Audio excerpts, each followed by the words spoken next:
Abu Sufyan bin Harb, before accepting Islam, reported, Heraclius, the emperor of the Romans, sent for a group of Quraysh who were in Syria for trade. This happened during the period when the Prophet had a temporary peace pact with Quraysh. Abu Sufyan was among them, and they were brought to Heraclius in his court at Alia, Jerusalem. Heraclius was surrounded by the Roman nobles and scholars. Heraclius ordered that Abu Sufyan be brought close and seated in front, and that the rest of his companions should sit behind him.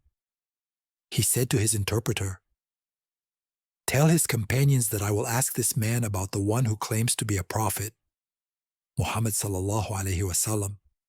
If he lies, they should contradict him." Abu Sufyan later said, "By Allah, had it not been for the shame that they would expose me as a liar, I would have lied about him." Heraclius began questioning. He asked, "How is his lineage among you?" I replied, "He's of noble lineage." He asked, "Has anyone before him made such a claim?" I replied, "No." He asked, "Was any of his ancestors a king?" I replied, "No." He asked, "Are the high-status people or the weak ones following him?" I replied, "The weak." He asked, "Are his followers increasing or decreasing?" I replied, "They are increasing." He asked, "Has anyone left his religion out of displeasure?" I replied, "No." He asked, "Has he ever been known to lie before his claim of prophethood?" I replied, "No." He asked, "Have you ever fought him?" We replied, "Yes." He asked, "How does your fighting go?" I replied, "Sometimes he wins over us, and sometimes we win over him." He asked, "What does he command you to do?" I replied, "He tells us to worship Allah alone and not associate anything with him. He tells us to abandon what our forefathers said. He commands us to pray, speak the truth, be chaste, and maintain family ties." After hearing this, Heraclius turned to his interpreter and said, "I asked you about his lineage, and you said he is of noble lineage. Prophets always emerge from the noblest families. I asked whether anyone before him made such a claim, and you said no. If someone had done so, I would think he is just following that earlier claim. I asked if any of his forefathers were kings, and you said no. Had that been so, I would think he is claiming kingship of his ancestors. I asked whether he ever lies, and you said no. One who does not lie about people would never lie about Allah. I asked whether the strong follow him or the weak, and you said the weak. They are always the followers of the prophets. I asked if his followers increase or decrease, and you said they increase. True faith continues to grow until it becomes complete. I asked whether anyone abandons his religion after accepting it, and you said none.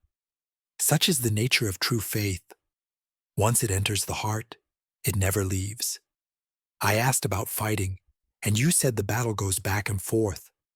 Such is the case with prophets. I asked what he commands, and you said he enjoins worship of Allah alone, truthfulness, chastity, and good conduct. If all that you say is true, then he is indeed a prophet. If I were sure that I could reach him safely, I would go to meet him. And if I were with him, I would wash his feet. I knew that the prophet was going to appear, but I did not think he would be from you." Heraclius then requested the letter sent by the prophet through Dihya al-Kalbi to the ruler of Busra and read it. "In the name of Allah, the most merciful, the most compassionate, from Muhammad, the slave of Allah and his messenger, to Heraclius, the ruler of the Romans.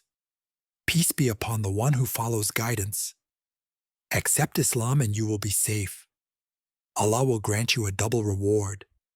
But if you turn away, then upon you is the sin of your people. O people of the book, come to a word that is just between us and you, that we worship none but Allah, and associate no partners with him, and that none of us take others as lords besides Allah. If they turn away, then say, bear witness that we are Muslims. After the letter was read, the court erupted with loud voices and Abu Sufyan and his group were expelled.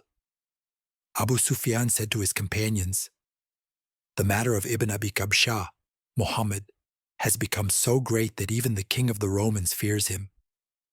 And at that moment, certainty entered my heart that he would prevail, until Allah guided me to Islam. The narration continues describing Heraclius consulting the priests, testing the people, and eventually concealing his belief out of fear for his throne. Sahih al-Bukhari, Hadith number 7, Kitab Bad al-Wahy authentic.